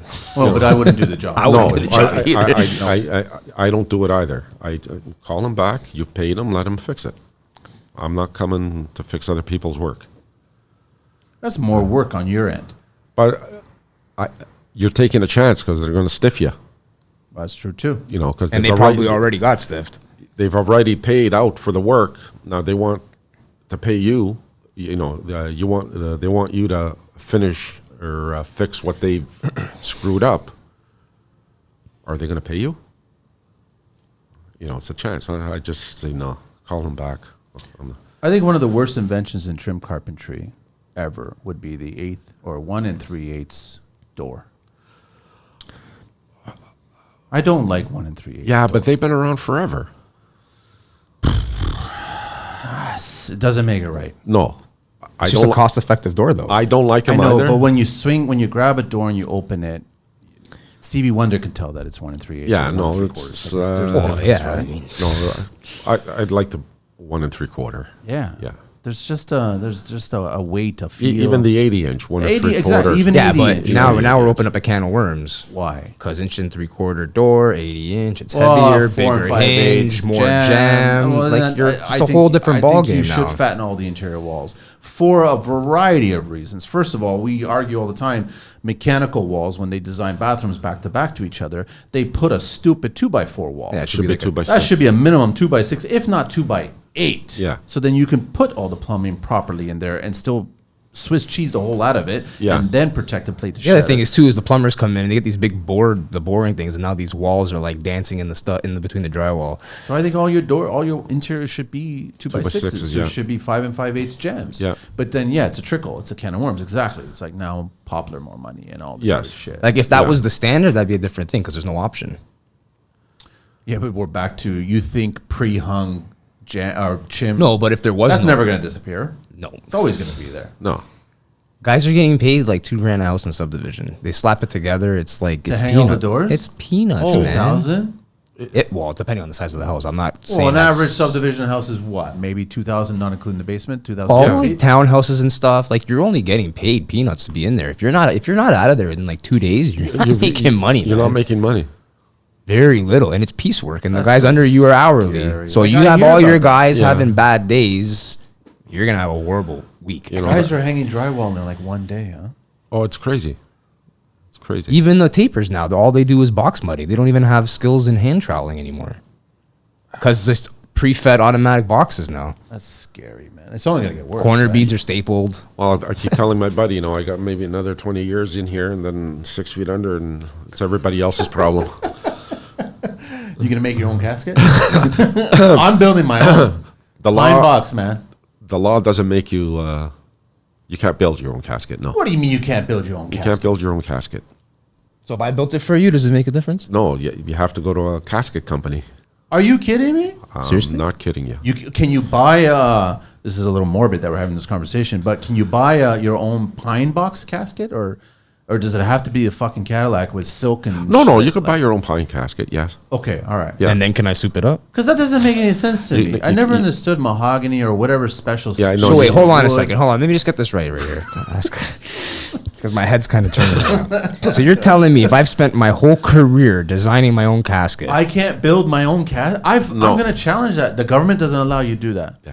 What's the? No, I have no What idea. if you're going to be? I mean, it might be the cremated? safety factor. Like Cremated. your ushers come in. That I don't know. Like imagine you didn't build it correctly. I don't know, but to put in a niche or underground, you cannot build your own. It has to be a casket. certified casket. Yeah. How do we get certified to make caskets? Now, what trim carpenter person is going to start? Well, my dad, when He make his own casket? No. when he was first learning, he started at 10 years old back in Italy. Oh, And, he progressed and progressed and progressed, and they used to make caskets. yeah. Yeah, all handmade, Yeah. hand finished. And It was family tradition, Was it stained with the wine?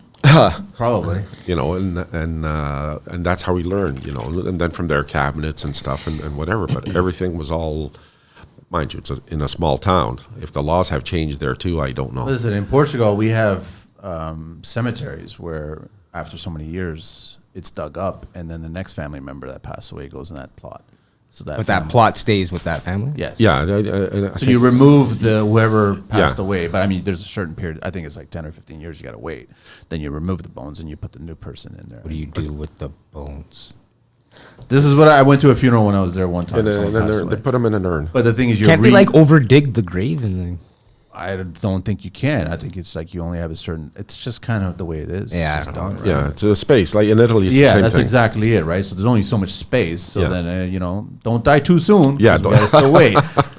the cake is still cooking, right? So I'm gonna challenge. I want to look into that now because Please. Yeah. what's the? You can. You can? Oh, you can? Yes, but it has to comply with all legal requirements. So it's like a okay. crib then. So So it's- what are the legal I requirements? have no idea. Okay, so it has changed because years ago you couldn't. Well, we know what Gabe's gonna be doing his return. I want to build my own casket. I don't give a shit.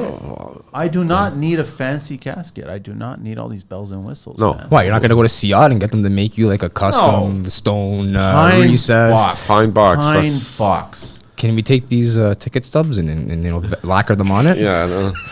Why? It's gonna get burnt. That's all it is, man. It's So done. I told him a couple of weeks ago that Oh, this is great. I finally paid off my apartment. And I'm like, oh, sick! You're moving out. Where are you going, man? You You're coming to like- the Hammer? I go, no, my apartment in the wall.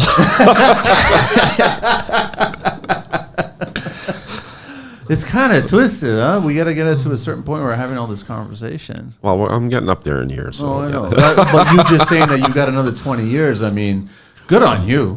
Like, I mean, I'm just saying, you know. Yeah. But it's just, are you nervous that there's not enough guys coming in? But I think a lot of guys are trying to get into trim.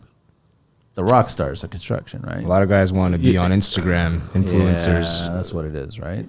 If they want to come in and learn the trade and love it and not just for the money, okay, I'll Go back to the origin. You I know. want the origin. And like we get asked a lot, like, hey, I know this guy. He's looking to do whatever, but does he want to learn? Yes. Or There's is he so coming much to learn. for a Yeah. paycheck? In trim carpentry, there's so much to It's not just cutting case and base. It's not that, man. You know, this is what I said earlier. No one's perfect. No one's a master. I've been doing this for years, and you still learn. Yeah, like me and him piggyback You know, ideas off you know, one you another all the still time. learn every project or every day how to do things better or how to do things different. But you're still learning. It's you're evolving. It's a trade that evolves. You know, and And the industry is evolving itself. and you have to love it. You have to love the trade. So, Gabe, just to wrap it up, quick, what makes a good GC? What makes a good client? Oh, this is so good. What's the one thing for Someone that doesn't micromanage. Okay. So either or, right? Someone that knows what they're talking about, knows the work involved, not just in trim, but in everything else, Well, the whole job of a site and super is to know what's going on, and right? knows You would the hope. and knows the time that it takes to do the work. Not that you unload the tools, start when you're going to finish. Why rush that stage? Well, in my Exactly. mind, why rush every stage of construction? Exactly. It just, you're rushing to a problem. Yeah.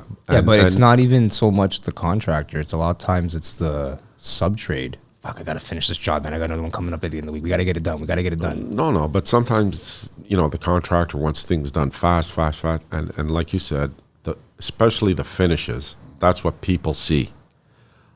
You don't rush those. No, man. You don't rush those. But it's also the end of the budget too. Wait, did you answer my question about what's the one detail that you built? That stands out. I don't think what's one thing that you because you built? were still going through the 40 years. You were still going through the 40 plus years of. What's the one thing that have you tackled the library? Have you tackled I've done libraries. wine cellars? Not so much wine cellars because Any one-offs? Like one thing that's been done that like it's, an arcade. I did an arcade. that Bowling alley. that one little library, with the paneling and Where I met the transom and all that stuff. yeah. Oh, that was nice. Yeah, that was nice. I think that was one Painted of or stained? Stained. Stained. Yeah. So I built a wall unit into the library. It was paneled, and on top of the paneling there was a shelf with a little bit of a crown,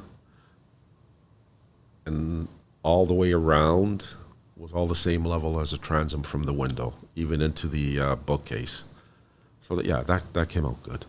It's nice that you guys are paying attention to that. Like all the heights of casings for doors that are close to each other, windows. It's hard with windows because it depends on where the window is put. Yeah, the windows are the hardest. Yeah. Yeah, but it's Yeah. nice that you're factoring in, trying to get it as close as possible. So when you do look at it, there's a Looks. line. Yeah. It's Gotta look like it's supposed to be there. Yeah, so Yeah. it looks custom. Proper custom. Last thing we want to just talk about Green Book. Well, second last thing, housekeeping. This is always a big thing. I guess waste material, debris, reusable materials. So always keeping the job site clean and all kinds of shit. So there's always kinds of offcuts. Debris cannot fall freely from one level to another unless it is a demolition project at that stage. A chute must be fastened, enclosed on all sides, have a gate, discharge into a container. Chute's entrance must be built to prevent deposited debris from spilling over, have a 100 millimeter curb, be less than 1.2 meters high, and be close to the chute when it's not used, and be designed so then people are discouraged from entering it, because it could turn into a slide. Yeah. If it was on my job site, it might turn into a slide if there's enough wine on the site. Not that there's alcohol ever on my site. Never. Andrew Prete and Gabriel DiVito, Carpenter on site, and Zima, right? Zinnia. Trim Carpentry, Finnish Carpenters, both. Thank you very much for your time and thank you your for being skill. here. And Thank you I don't very think much. you guys upset anybody. I enjoy upsetting people. We've got 1,000 years of Trip Carpentry experience here. Carpenter _ site. And then also, please do not forget, I will have Tula on the show, and we're going to Very talk a little bit of soon, real very estate. soon. So Let's just at get this, Sold by Tula, Toula. Yeah, man. The 12 questions of construction, gentlemen. You aware of this, Gabriel? No. Was this new for Christmas? This has always been new for Christmas, man. We're always tinkering around. Don't worry, there's no right or wrong answers here, and there's definitely no cash prizes. What is your favorite construction word? Who's getting Oh, the I coffee? I never did this with you. No, we no. didn't have it. That's right. This was new. Yes. What's my favorite construction, Construction word? word. Coffee? No. No. No. Mint. Because when something's done right, it's mint. Wait, how old are you again? 33. Mint is like my day, man. Yeah, so I got Back older in brothers my and high sisters. school, we used to say You know, my mint. sister's almost like 40. She got 42 years on me. So she- Or 17 years on me, sorry. So she says mint. Her, my brother. So that's where you must have I'm got it around from. guys like this, man. I'm not around young You, guys. you would have been saying groovy. Groovy, yeah. Yeah. Is it yours? Favorite construction word? No. I don't know mine, to be honest with you. I just I- kind of said that. Favorite construction word? What's like the word that you like? Is it level? Plumb. That's what I want to hear. It's a good one. Yeah. Do you guys have a Blum Bob in your arsenal? Yeah. I used to. I got yeah. one. You don't have one, and you have one. got one, yeah. You're not just living off lasers? I only use lasers for elevation. Not for verticals? Never. Really? Never. Never. What's ever. yours, Gabriel? The favorite construction word? Man, Nothing comes out at... nothing comes out.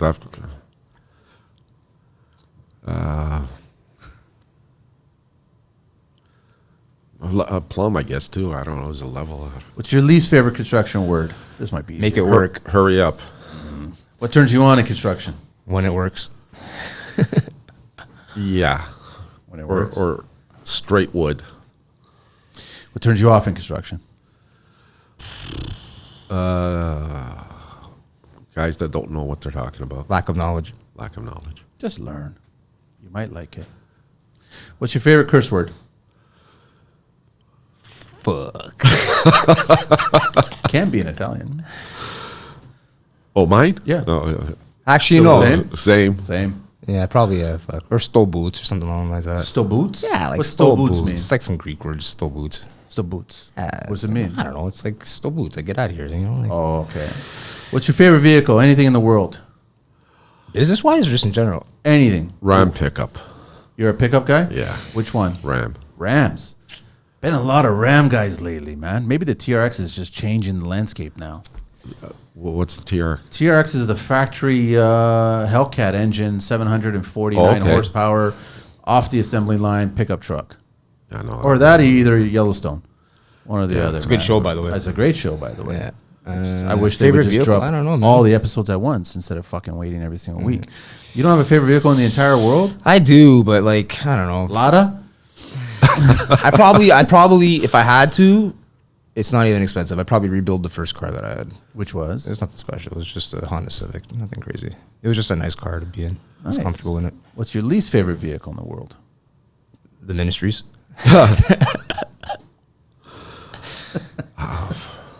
Do they show up a lot? Have you seen them a lot? Not on my job site. Oh, so. okay. Least favorite vehicle.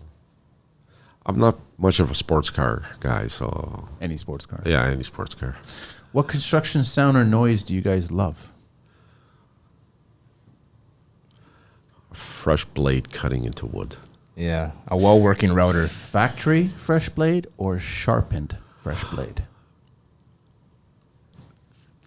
Factory, because I've found lately they're not sharpening the blades the way they Properly. used They're not at all, actually. It's not the same. to. It doesn't matter where I'd you have to go, agree. It's almost not worth getting them sharpened.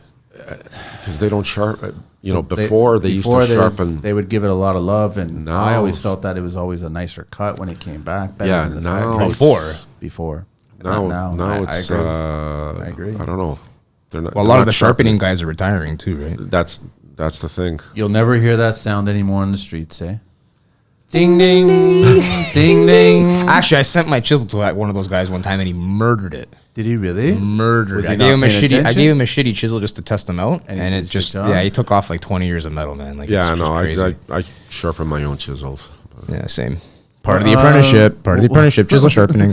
What is your favorite construction? What was yours? This was a fresh blade. Fresh blade. Favorite construction sound or noise do you love?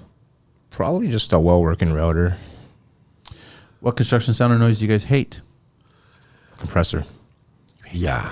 I hate it. I try to always set it up like as far away as I can. I'll run 200 feet of hose if I have to.